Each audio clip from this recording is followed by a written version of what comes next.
Bonjour Céline. Salut Stéphane. Alors, j'avais hâte de te retrouver parce qu'on a eu quelques suggestions et de gens Mhm. différents. La même suggestion est arrivée 3 fois au cours des derniers jours. Ah, Petite énigme, c'est un état dans lequel on se retrouve malheureusement trop souvent et particulièrement dans les derniers mois et les dernières années.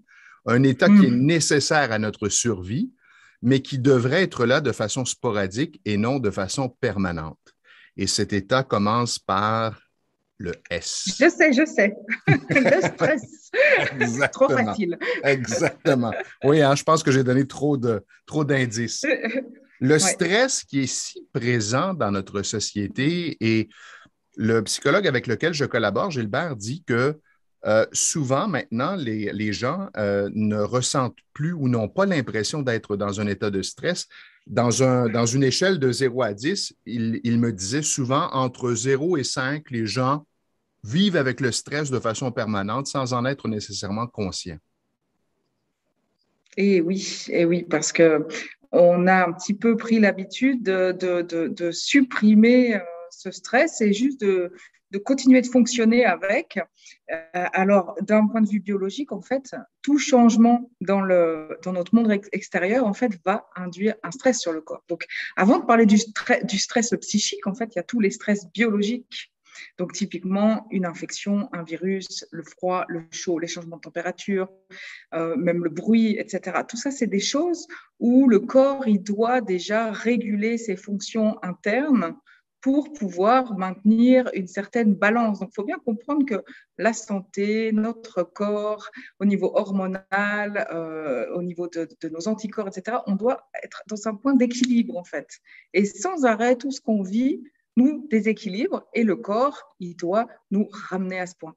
Et en fait, c'est toutes ces stimulations qui génèrent du stress. Donc, il y a une partie qui est un stress qui est normal.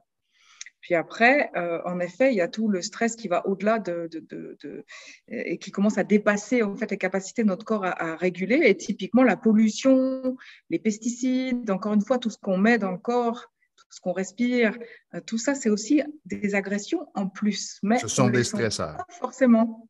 Ce sont des stress. Puis à cela s'ajoute le stress psychique, la pression, la pression de la performance au travail, de la performance dans le couple, de la performance en tant que parent. Enfin, je veux dire, dans tous les niveaux, on doit être performant aujourd'hui, on doit être au Ouais. top.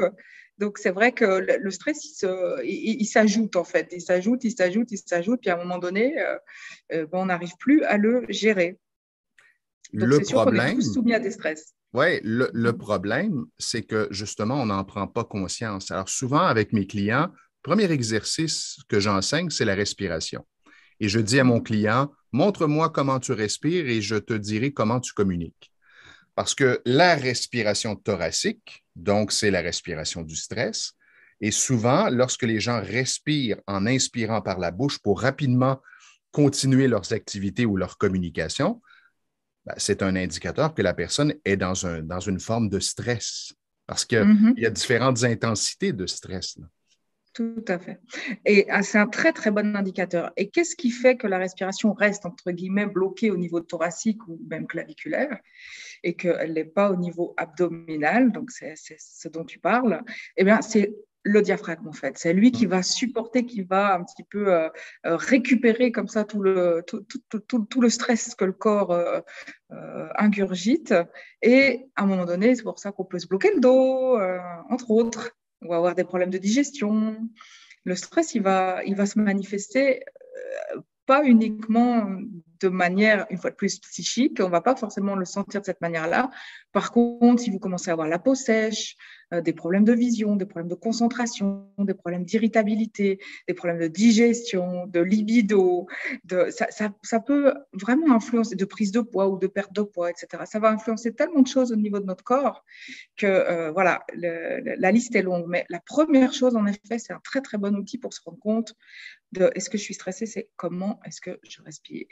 Petit exercice La ré- intéressant qui est maintenant enseigné à l'international, c'est la cohérence cardiaque. J'inspire pendant 5 secondes par le nez, lentement. J'expire pendant 5 secondes par la bouche, lentement. Je fais ça pendant 5 minutes 3 fois par jour. Et j'observe. Encore là, c'est toujours d'observer qu'est-ce qui se passe en nous.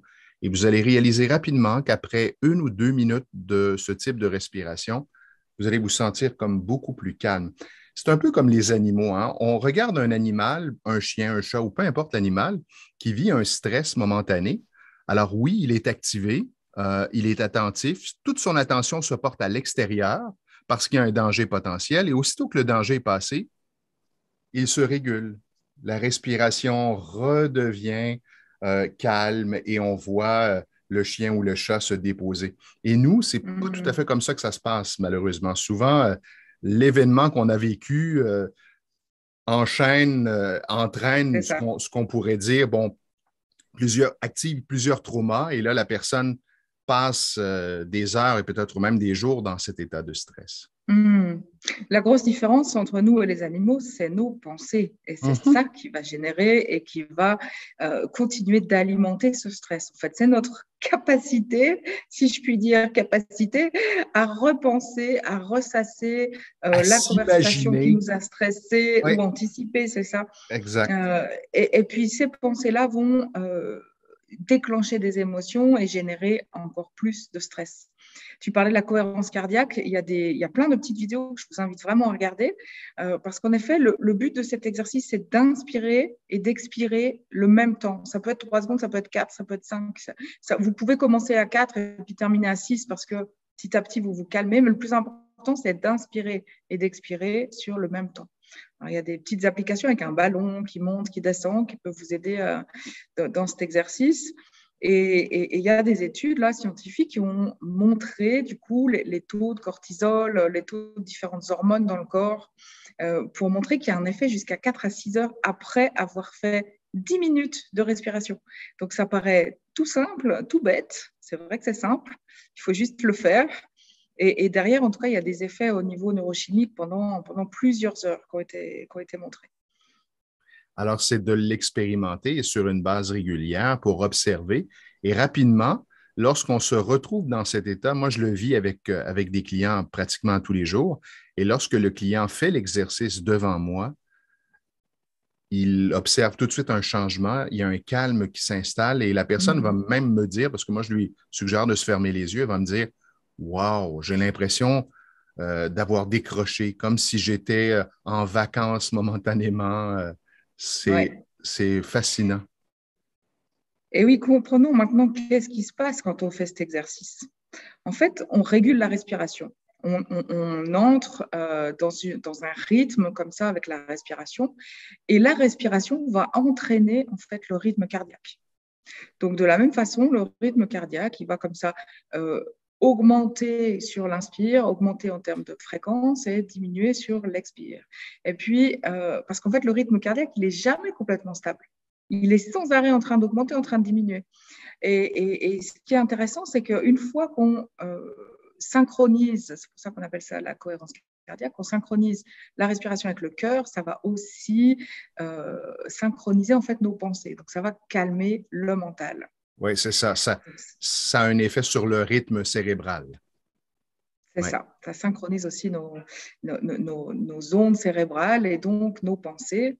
Et ce qui est intéressant, c'est que j'ai travaillé pendant plusieurs années avec la cohérence cardiaque et j'avais le logiciel qui permet, avec un capteur au niveau de l'oreille, de voir justement l'augmentation du rythme cardiaque. Une fois de plus, on mesure le rythme cardiaque, mais ce qui va montrer que vous êtes en cohérence, c'est qu'il y a une augmentation régulière du rythme cardiaque sur l'inspire et une diminution régulière du rythme cardiaque sur l'expire. Je ne vais pas rentrer dans les détails, mais le plus important, c'est d'avoir cette sinusoïde et c'est comme ça que le programme est capable de dire la personne est en cohérence.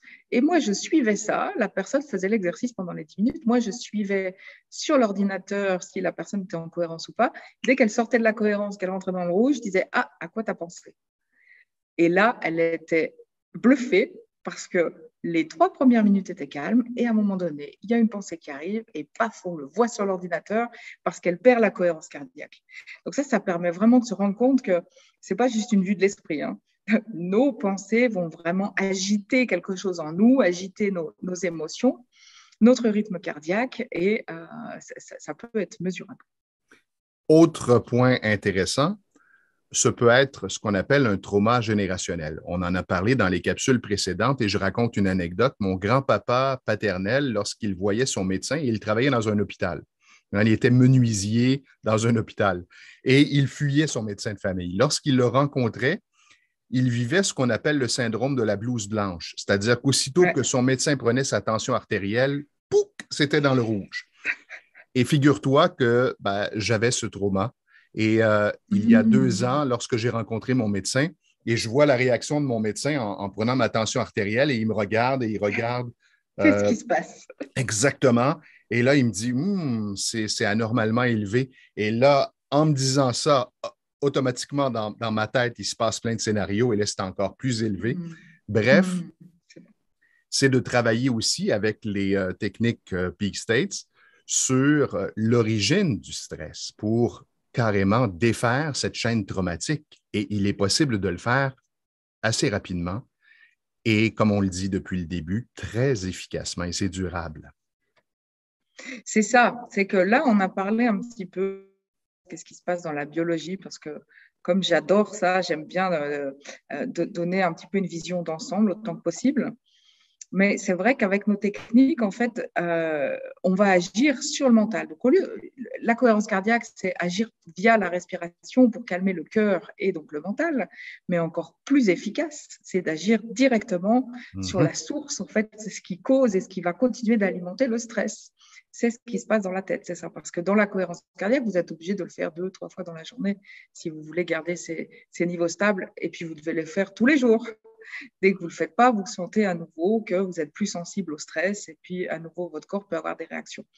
Quand on travaille directement sur ce qui se passe dans la pensée, sur l'origine du traumatisme et donc des pensées, de ce qui stresse le corps, typiquement, je ne suis pas capable, je ne suis pas à la hauteur, ou je vais tomber malade, je ne sais pas, il peut y avoir tout un tas de croyances sur la santé, il peut y avoir tout un tas de choses qui sont activées par rapport à nos relations aussi. Donc, dès que vous parlez à une personne, parce que là, tu disais c'était le syndrome de la blouse blanche, mais tu peux avoir le syndrome de ton boss, tu peux avoir le syndrome d'un collègue. Moi, j'avais une cliente qui était venue me voir à un moment donné parce que dès qu'elle voyait une collègue qui était agressive, par exemple, alors là, elle était stressée en fait. Donc, elle était à 2 doigts du burn-out pour ça. Parce que c'est vrai que le stress, on l'engendre jusqu'à un moment donné où on atteint un seuil en fait. Oui, c'est que ça tire énormément d'énergie, ça épuise ça. Rapidement. Donc, on ne le sent pas dans les premiers stades parce qu'on a perdu cette connexion avec notre corps. On en a parlé depuis le début. Très souvent, on n'a pas l'habitude d'aller voir qu'est-ce qui se passe à l'intérieur. Donc, les premiers temps, on n'écoute pas jusqu'à ce que notre corps nous rappelle à l'ordre. Ça peut être sous forme de maladies à répétition, de fatigue chronique, où je parlais d'irritabilité, de difficulté à se concentrer, etc. Puis, à un moment donné, le corps, il lâche si on ne l'écoute pas. Si on ne l'écoute pas. D'où l'intérêt aussi de vraiment apporter attention aux petits signaux de votre corps, à tous ces symptômes de stress, en fait. Peut-être en terminant, rappeler une autre technique qui est une technique Peak States très efficace pour permettre aux gens de retrouver le calme dans un espace assez rapide, outre la cohérence cardiaque pour ceux qui veulent peut-être travailler différemment. Alors, la technique. Non, vas-y. Alors, je ressens, j'accepte. Alors, je ressens ce stress. Je l'accepte pleinement. Je le ressens et je fais du tapping simplement sur ce qu'on appelle le point de gamme entre l'auriculaire et l'annulaire jusqu'à ce que l'état de stress disparaisse et que je me retrouve dans un état de calme, de paix, de légèreté. Du coup, voilà, je rappellerai aussi tout ce qu'on a déjà expliqué, mais si jamais des personnes n'ont pas encore vu nos autres capsules, vous pouvez ajouter ce tapping, par exemple, à la cohérence cardiaque. Des gens qui ont déjà cette routine, etc., bonne idée. de méditation ou de cohérence cardiaque pourraient, en même temps qu'ils font la respiration, faire le tapping sur le point de gamme, puisque l'intérêt de faire le tapping, c'est de résoudre de manière définitive en règle générale. Donc, si vous arrivez à être connecté à votre émotion, à faire le tapping, probablement vous aurez besoin de faire de moins en moins longtemps et de moins en moins souvent la cohérence cardiaque ou la méditation, parce qu'au fur et à mesure, vous allez guérir des choses, en fait, simplement, et des émotions de manière durable, en fait. Pas juste sur le moment où vous faites le tapping. Et prenez un petit moment à tous les jours pour observer votre état, votre niveau de stress. Parce que comme on baigne dans cet état et avec ce qui se passe depuis plus d'1 an et demi, ça contribue également à tout ça. Alors, c'est important de prendre un recul, de se fermer les yeux, d'être dans son corps, pas juste dans sa tête à penser, à se dire, est-ce que je suis stressé? Est-ce que je suis stressé? Je me demande si je suis stressé. Non, je ne suis pas stressé. Mais simplement descendre votre attention dans votre corps et vous allez observer des tensions. Vous allez avoir des indicateurs très, je dirais, très efficaces qui vont vous envoyer le signal que, il y a quelque chose, il y a une perturbation à l'intérieur de mon corps. Ouais.